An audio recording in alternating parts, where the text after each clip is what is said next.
Ал сол топ осы затты байланыстыра отырып, басқа топқа, яғни достарына тілек айтасыңдар. Солай біз өзімізге жақсы психологиялық ахуал қалыптастырамыз. Сіздердің топтарыңызға мен сабақ бергім келді.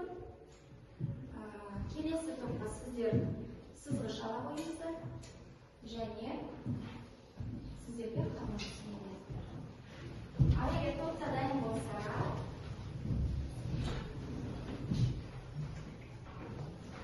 негізі айтсақ болады. Осылай біз өзімізге жақсы көңіл күй сыйлап аламыз. Дайынсыздар? Айта қойыңдар. Biz Hasan'da Hasan Yüzü'den bu çıkana Allah'a Сендерге тек қана алға жылдың алға қадам басында сендерге бүгінгі күндеріне сәттілік. Тамаша. Келесі тоқтаймыз. Айта қойыңдар. Кез келген адамның осы сынғышты жолдары әрдайым түзу болсын және әрдайым жолдары осы сынғыштай ашық болсын. Тамаша. Келесі топ тұра берсін. Қауым артында із қалды. Сондықтан сендерде алдыдағы аяқтарына із қалсын. Және өздерінің білімдері арқылы қандай да бір еңбекпен өздерінің іздерін қалсын. Мысалы, біреу кітап жазуы мүмкін. Жақсы. Балалар көңіл күйлерін көтерді ме? Қандай туғыздық па өзімізге? Жақсы. Енді сабағымызды ары қарай бастаймыз. Балалар, сабақты бастамас бұрын біз өткен сабақты бекітіп алуымыз керек. Яғни, бұл айда өткен тақырыпты бекіту деп аталады. Өткен сабақта күзгі құс керуені тақырыбы мәтіні оқыған болатынсыңдар. Енді сол мәтінді бекіту мақсатында мен сендерге қандай да бір тапсырмалар жасап келдім. Бұл жерде сұрақ, жауап, әр топқа 3 сұрақ қойылады. Әр сұраққа жауап берген сайын топтың суретінің бөліктері ашылады. Содан кейін соңғы суретті көрсетіп, сол суретке сипаттама жасап өтесіңдер. Солай сендердің топтарының аты беріледі. Түсінікті болды ма, балалар? Жақсы, түсінікті болса, мен топқа ұсынайын суретте парақтарымды сіздердің топтарыңызға мына парақты беріп тұр. Екінші топ сіздер мына параққа дайындалыңыздар тапсырмаға. Ал сіздерге мына тапсырма. Балалар, бұл жерде 3 сұрақ болғандықтан тапсырып бір оқушы жауап берсе болады. Егер сендер кешегі сабақты жақсылап түсінген болған болсаңдар, онда сендерге көптен қосылмайды. Дайынбыз ба? Дайын болса, қалған топ тыңдаймыз. Жақсы, бірінші тобы. Тыңдаймыз. Және олар қалай жүріп бара жатыр. Бала әкесінен жоққанда олардың үстінен бір топ құстар ұшып бара жатты және олар тізбектелесіп ұшып-ұшықтарына топтасып ұшып бара жатты. Жақсы, дұрыс па балалар? Жауап дұрыс па? Тыңдап отырмыз, жақсы. Келесі тобыңдағы мүшеге бере ғой. Жыл сайын қайсы мезгілде үйрек, қаз, тырна сияқты құстар ұшып өтеді. Жыл сайын сынғыш бізге үйрек, қаз, тырна сияқты құстар ұшып өтеді. Жақсы, керемет, тыңдап отырмыз ба? Дұрыс па жауап? Жақсы, Ең ұшатын жыл құстары. Ең ұшатын жыл құстары ол тырналар мен аққулар. Жақсы, сонда сендерге қандай сурет ашылды? Бізде көрсете қойыңдар, топтарына көрсетіңдер. Бізде біз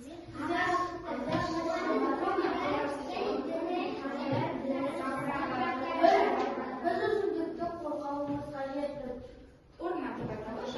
Біз өсімдіктерді қорғауымыз қажет. Өйткені көбінесе қызғылттарға үйренуі мүмкін. Жоқ, кезде қызғылттарға енуі мүмкін. Тамаша.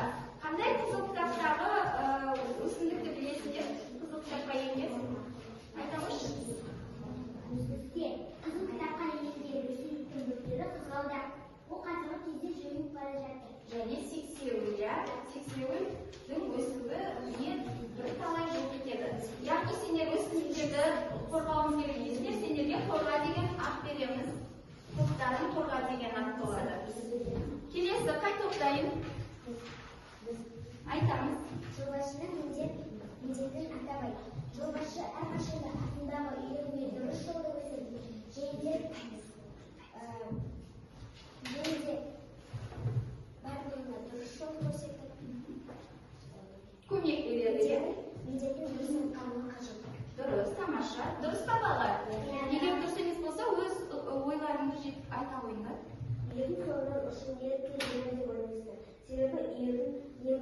жолбаршы ердің соңындағы құстарға әрдайым жол салып отырады.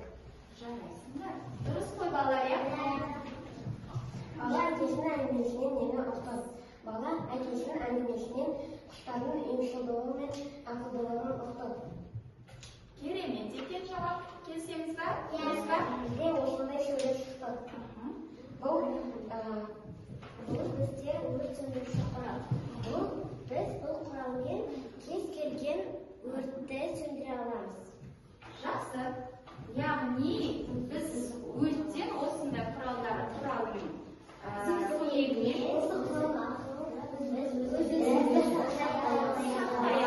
Жақсы, сендер сақтау деген сөзді айтып қалдыңдар, сондықтан сендердің топтарыңа сақтан деген ат беріледі. Жаңа жетіп бара жатқан құстар қалай ұшады? Олар биікке қарай ұшады. Биікке қарай ұшады. Қалай ұшады дегенде биік жоғарылап ұшады деп келсеңіз бе балалар? Қалай деп оның қандай түрі? Тізбектеліп, тоқтасып, үшбұрыштан ұшады. Жас келесі сұрақтарым. Тоқты басып жүретін құсты қалай атаймыз? Тоқты басып жүретін құсты жолбаршы деп атаймыз. Дұрыс қой балалар, иә? Жақсы. Тағы бір сұрақтарыңыз? Сыздардың үйінде жалғыз жолбаршы бола ма? Жоқ, өйткені олар кезде шашы қалында олар бір жолбаршы демалып, сосын тізбектің артынан барады. Яғни оның орнын ауыстыратын тағы да жолбаршылары болады екен. Дұрыс па балалар? Жақсы. Тұрған кітапта құс шықты. Бұл қызыл кітапқа еніп жүріп кеткен. Жақсы. Бұл қара беттелеу. Жарайсыңдар. Көп нәрсе білескенсіңдер ақылдыларым. Енді біз сендер құс шықты ғой сендерде. Біз құстарды не істеуіміз керек, балалар? Оларды қорғауымыз керек және оларға көмектесуіміз керек. Яғни сендердің бүгінгі топтарыңның аты көмектес болады, балалар. Мен сендерге берілген тапсырма бойынша сәйкестердің топтарына ат бердім. Алдарында сурет берілген. Осы суретке қараймызда кішкене ойланып. Суретте не көріп тұрмыз? Және оларды не байланыстырады? Қызыл түстерді көріп тұрмыз, иә? Дұрыс айтасыздар, қызыл түстер берілген. Енді сендерге сұрақ қалар. Сұрақты мен қоямын, қолды көтеріп жауап беріңіз. Суреттегі заттардың қызыл түстердің ортақ мағынасы болуы мүмкін бе? Кәусар айтыңызшы, және суреттегі заттардың қызыл түстерінің ортақ мағынасы сақтануды білдіреді. Сақтануды білдіреді. Дұрыс айтасыздар. Ненің түсі?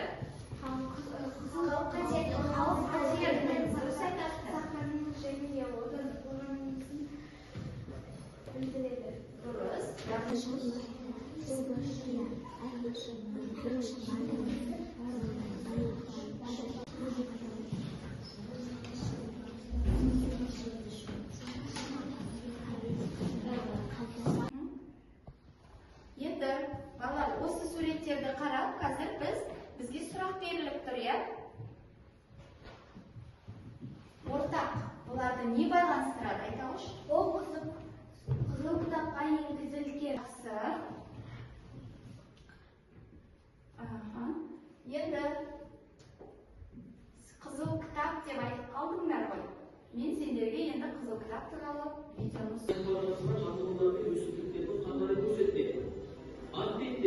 ежелден сирек кездесетін жануарлар мен өсімдіктер берді. Ал соның арқасында әлі зерттелмеген тіршілік атаулының тізімі бар. Қызыл кітапта жасыл беттер де бар. Бұл жерде жойылып кету қаупінен аман болған түрлерге естіген. Мына қызықты қараңыз. Қызыл кітапта ең алғаш болып келген жануар қасқыр. Десек те оның аңшылар қасқырлықпен көзін жоюды тоқтатпай келеді. Бүгінгі таңда өкінішке қарай елімізде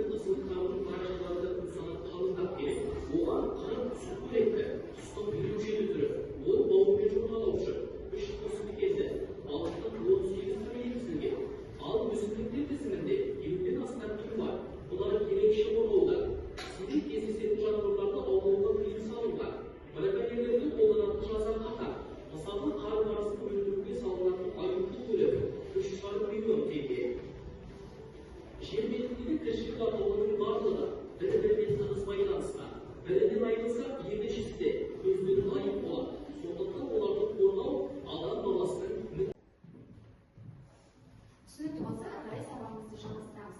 Videodan bu narsa tushungan bo'lib kerak. Bolalar biz endi qizil kitob turib o'tib, materialimiz, ya'ni o'ylab yurishimiz жасаймыз. Aytibdan ba'zimiz o'qiymiz, to'g'ri. Aytibdan екі o'qishdan nuqtani. Birinchi to'xtab qolish ko'zlar. To'xtab. Qishgan кезде адамдар qizarganda, tau eshikisi o'tadi, quzunlarlar, qiziqlar, tirijar, emesinglar, hayvonotlar bergan qizonlarlar. Oyog'iday ko'dining xali kerak. Bo'yinlarim üzeri әлі biroq. Qizil kitob ол o'zi, qiziq kitob sijuqa astardan qalinroq. Тамаша. Екінші то'xtab жалғастырамыз. O'rningizdan bo'lib. Әттен бірақ аспанның бұлты биік, жаңбыр емес өтеді сілті қиып, қара жерді жылатып, еңіретіп, кетті солай дронтты өмір өтіп. 2 ғасыр бұрын біз ең ақырғы шылшылды өлтірдік өңір етіп, қызыл, жасыл жер өнді қалай отыр, тотыларының жеде қалай отыр.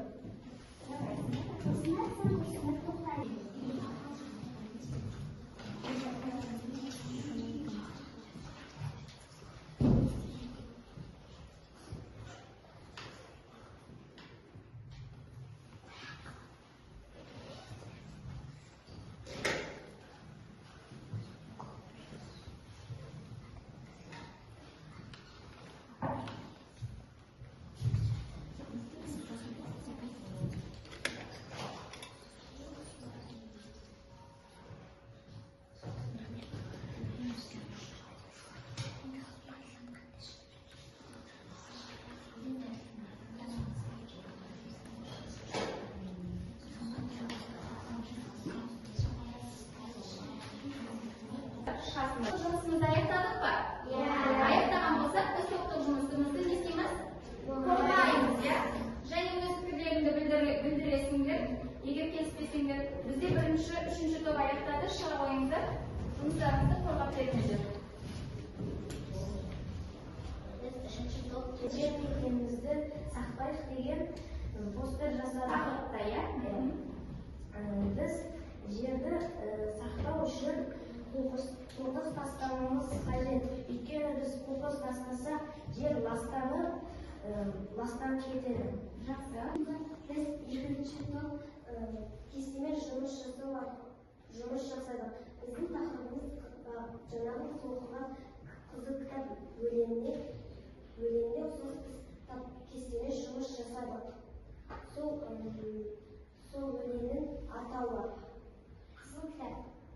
Ағылшын кірген кейіпкерлер қызыл кітапқа енген жануарлар мен өсімдіктер және жәндіктер балықтар.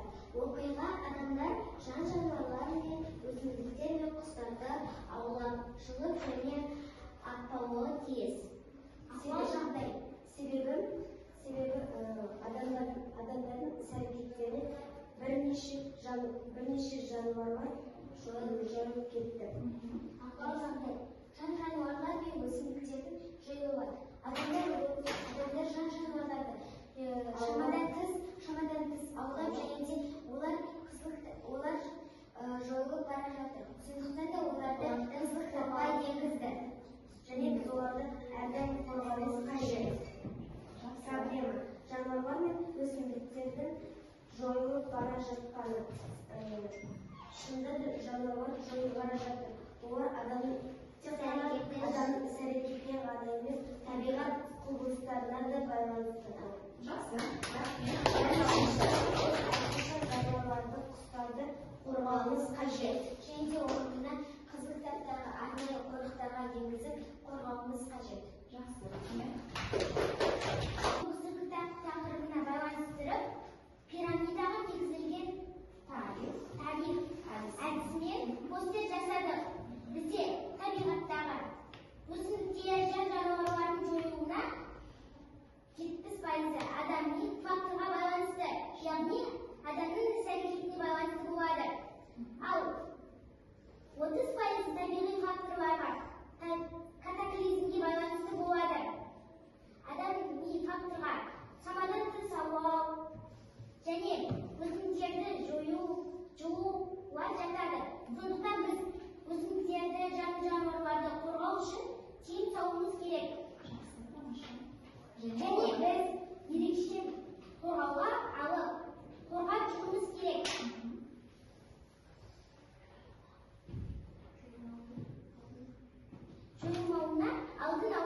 қажет.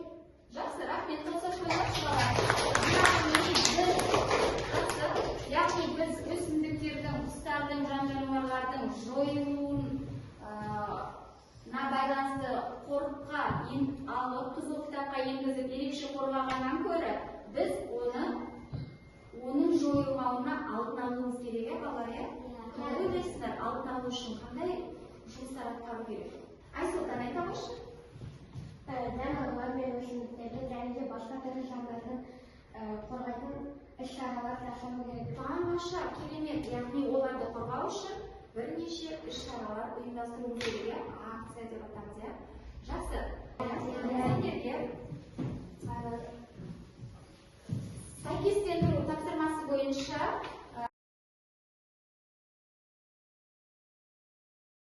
балалар, бері қараңдаршы, бір минут назарларыңызды аудара қойыңыздар. Біз сабақтың соңында рефлексия береміз, иә?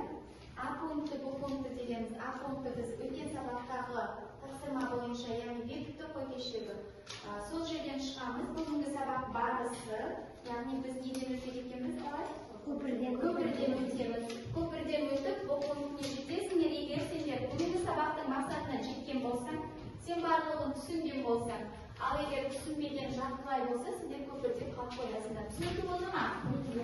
Өз ойларыңды жазып, алар стикер таратылды. Мына жерде ілсеңдер болады. Жылдамдатамыз.